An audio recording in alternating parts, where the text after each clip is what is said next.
Nous sommes en avril 2022, entre les deux tours de l'élection présidentielle française, et je vais vous livrer mon sentiment dans cette vidéo concernant cet événement ou ce non-événement.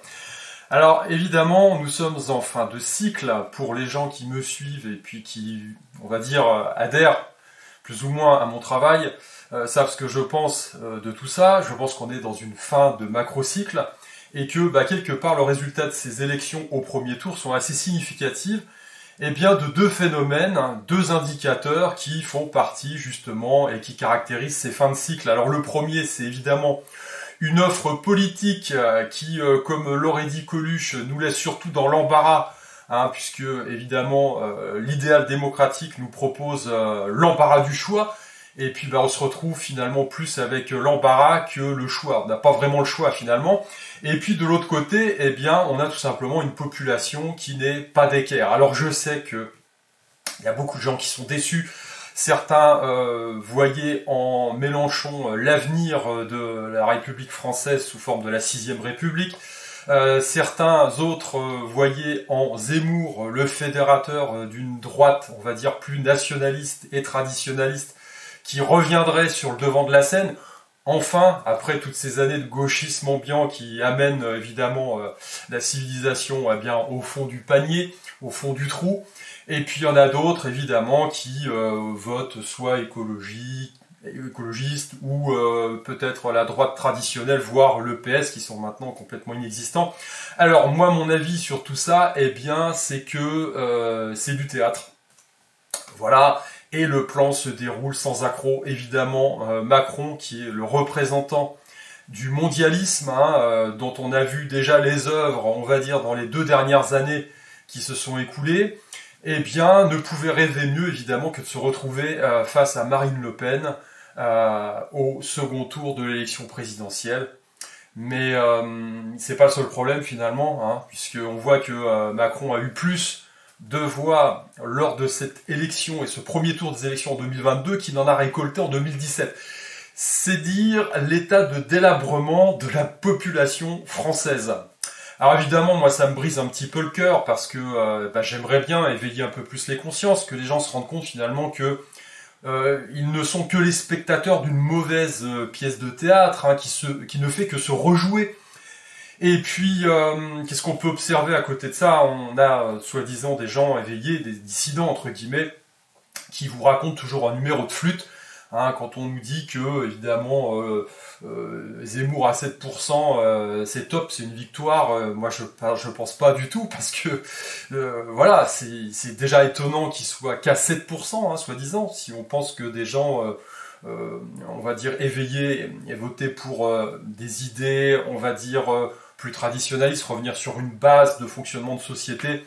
Je mets de côté les idées, on va dire purement nationales, liées à la préférence nationale, etc. Certains le voient comme un raciste. Bon, j'ai envie de vous dire, on est dans une société de toute façon qui est déclinante.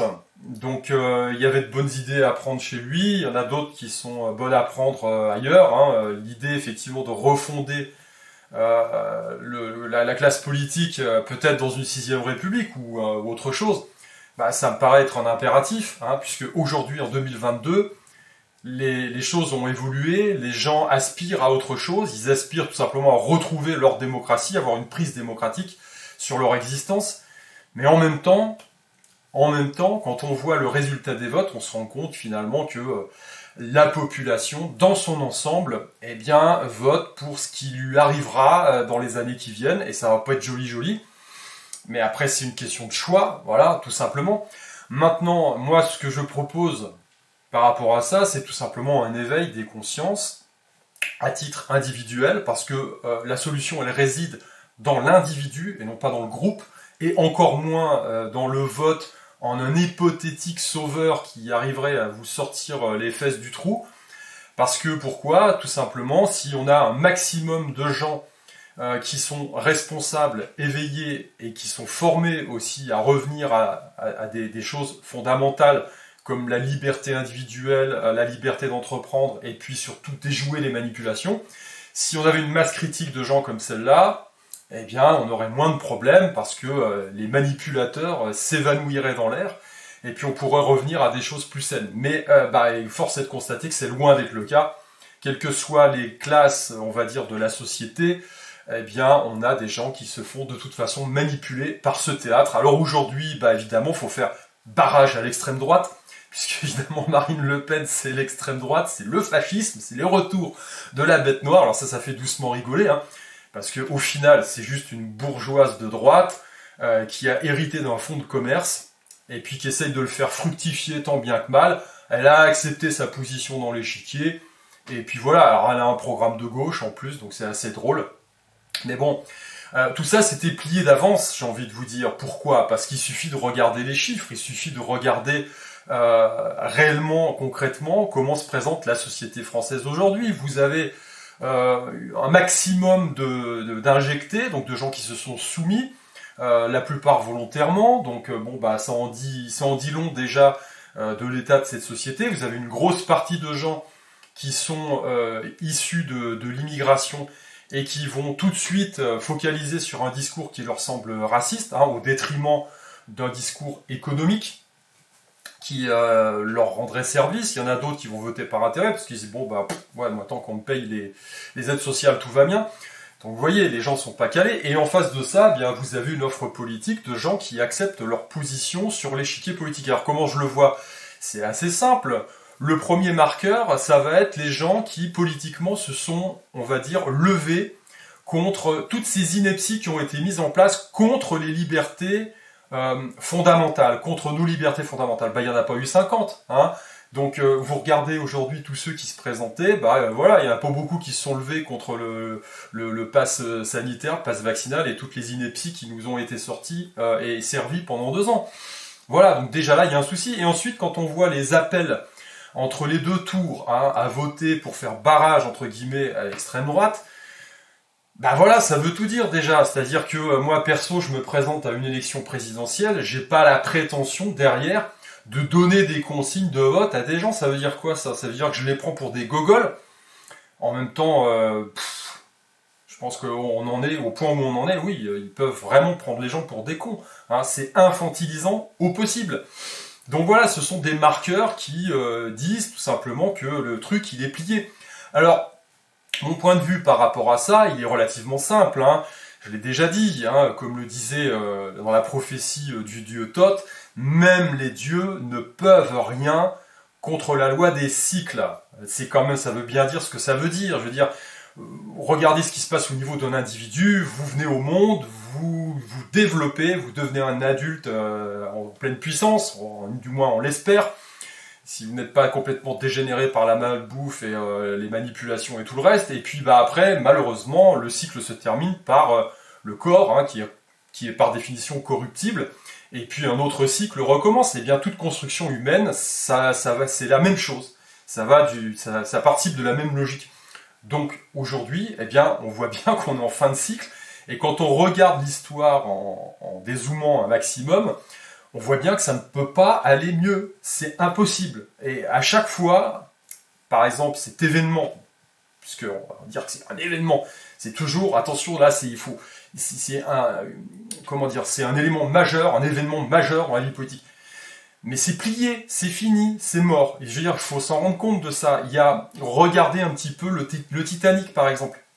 Voilà, c'est-à-dire qu'il y a un moment donné, il y a la possibilité de redresser la barre. Voilà, vous avez la majorité des gens qui n'y croient pas, d'autres qui moquent la vigie, qui dit attention, on va se prendre le mur.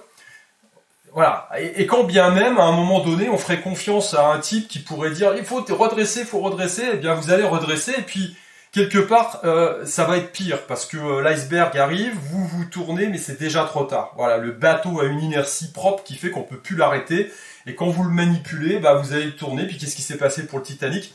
Eh bien, il s'est fait éventrer. Voilà, tout simplement. Alors, le truc qui était conçu à la base, de façon compartimentée, pour qu'en cas de choc frontal, on condamne la partie endommagée, puis le reste tienne. Eh bien là, stratégiquement, ça n'a pas fonctionné parce que le bateau a été éventré. On sait comment ça s'est terminé. Aujourd'hui, on en est là. C'est-à-dire que espérer un sauveur, entre guillemets, et quand bien même si c'était Zemmour, parce qu'on l'a vraiment mis en avant dans cette élection, voilà, comme ça on a dédiabolisé un petit peu Marine Le Pen, histoire qu'elle arrive bien au 2e tour, Quand bien même, non, je veux dire, c'est pas possible. On est tellement avancé dans le cycle que il faudrait vraiment une masse de gens qui, de leur côté, reconnaissent qu'on est vraiment dans une privatisation, entre guillemets, de nos institutions politiques, entre guillemets, démocratiques, qui fait qu'on n'a plus de prise du tout sur cette démocratie. Voilà, c'est tout. Donc à partir du moment où vous voulez pas voir, il n'y a rien à faire. Et en face, encore une fois, vous avez des gens qui sont sur un échiquier politique, qui jouent parfaitement leur rôle, parce qu'ils sont parfaitement intégrés dans le système. Voilà, on sait très bien que face à Marine Le Pen, une chèvre serait élue, bah, c'est probablement ce qui va encore une fois se passer. Et puis quoi? Alors on peut pérorer derrière en se disant oui, mais il y a de plus en plus de gens qui sont éveillés, entre guillemets, qui aspirent à autre chose, alors qui soient pour effectivement une refonte du système politique pour pouvoir aspirer à avoir plus de prise démocratique, ou qui soient vers un retour à la tradition nationale, etc. Dans tous les cas de figure, c'est plié, l'histoire est pliée. Et pourquoi? Ben parce que si on avait vraiment des gens en face de Macron qui représentent vraiment, là, pour le coup, le nouvel ordre mondial, hein, enfin moi perso, j'exècre, j'ai pas envie de ça du tout, voilà. Eh bien, en face, on aurait dû avoir des gens, des hommes et des femmes politiques qui auraient réussi, selon l'idée d'Idriss Aberkan, hein, je vous renverrai à ces vidéos, c'était très intéressant, qui auraient réussi à se mettre d'accord en disant, par exemple Mélenchon et Le Pen, qui seraient dit au deuxième tour, bon voilà, pour que elle ait une chance d'être élue, il faut qu'on se mette d'accord tous ensemble, l'état de la France nécessite absolument une refonte, on se met d'accord, on fait un contrat, où derrière, effectivement, si elle est élue, grâce au vote apporté par les autres candidats, puisque il y aurait urgence, soi-disant, bah mettons-nous d'accord, hein, on fait un conseil national de la résistance, comme l'a évoqué Idriss Aberkan, eh bien derrière ça, elle remet en jeu son élection finalement en créant une démocratie directe, participative, et puis le tour est joué. Je veux dire, si l'état de la France était tellement catastrophique que ça, hein, voilà, parce que on joue là-dessus, hein, les gens arrivent, se disent ouais moi je vous propose ça parce que la France est vraiment dans un état catastrophique, ok. Et puis une fois que le type est pas élu, il revient derrière en disant alors soit il donne ses voix à Macron, parce qu'il faut faire barrage au Front National, soit les autres n'étaient pas d'accord, mais bon, chacun joue sa partition en fait. Chacun joue sa partition. Donc, il y a un moment donné, qu'est-ce que vous voulez faire? Voilà, entre des gens qui font partie d'un système, qui sont sur un échiquier politique d'un système qui est bien huilé, qui acceptent leur rôle et qui n'ont pas du tout, mais alors pour le coup, pas du tout, envie de bouger quoi que ce soit, hein, que ce soit Mélenchon, Le Pen ou... chacun joue son rôle, on est bien d'accord, hein. Et en face de ça, vous avez une population de zombies. Bon, bah tous montent là sur un bateau, bah voilà, l'iceberg s'approche de plus en plus. Hein. Enfin, le bateau se rapproche de plus en plus de l'iceberg. Donc qu'est-ce que vous pouvez faire, vous, en tant que spectateur, finalement, malheureux de cette fable, parce qu'on en est là, et que avec les décisions collectives, on ira de toute façon tous dans le mur. Alors évidemment, il y en a qui seront plus ou moins préparés à encaisser le choc. Il y en a, pour certains, ça va leur faire tout drôle, c'est clair. Mais, qu'est-ce que vous voulez faire? Ben, respectez-vous déjà. Arrêtez de participer à ce bordel, déjà dans un premier temps, et utilisez votre énergie, eh bien, pour prendre les bonnes informations, d'une part. D'autre part, vous caler physiquement et mentalement, parce que quand on est calé physiquement et mentalement, on est plus à même de supporter les crises qui arrivent. Ça, c'est la deuxième chose. La troisième chose, eh bien, renouer avec une forme de spiritualité. C'est pas un truc de bisounours, c'est quelle est votre place ici sur cette terre, pourquoi vous êtes là, qu'est-ce que vous êtes prêt à lâcher et à ne pas lâcher en termes de compromis face à l'adversité. De l'autre côté, eh bien, il faut rester calé. On est dans une guerre où on veut vous affaiblir, la guerre de la peur, vous met sous pression, on va vous niquer au niveau de l'inflation. Voilà. Donc il faut capter tout ça. Et à côté de ça, il faut rester aussi... Il faut arrêter de nourrir la bête, j'ai envie de dire. Hein. Donc la spiritualité, c'est ça aussi. Mettez-vous à la philosophie, renouez avec la religion, pourquoi pas. En attendant, attention, sans vous faire manipuler encore une fois par ces systèmes. Hein. Quand je parle de religion, c'est revenir à l'essence, quoi. Hein. Plus une forme de philosophie, de spiritualité. Pratiquer un art, hein, que ce soit physique ou, on va dire, plus matériel, comme un art pictural, comme la musique, des choses comme ça. Priez, des choses qui élèvent votre âme, tout simplement, parce que vous avez besoin de ça, vous avez besoin de vous apaiser aussi, hein, dans cet environnement. Et puis à côté de ça, prenez des mesures. à votre niveau, pour vous, pour vos proches. Parce qu'il n'y a que ça à faire. Parce que, voilà, je veux dire, moi je pense que très probablement, quel que soit le président qui va sortir du chapeau, on est dans un cycle d'effondrement et on n'échappera pas à ça. Donc le type ou la nana qui va être présidente de ce bordel, il pourra rien faire de toute façon. Voilà, très clairement. Donc pour moi, c'est le dernier quinquennat qui s'ouvre dans la forme politique qu'on connaît aujourd'hui de la France. Hein. C'est fini, c'est fini. De toute façon, il faut être lucide.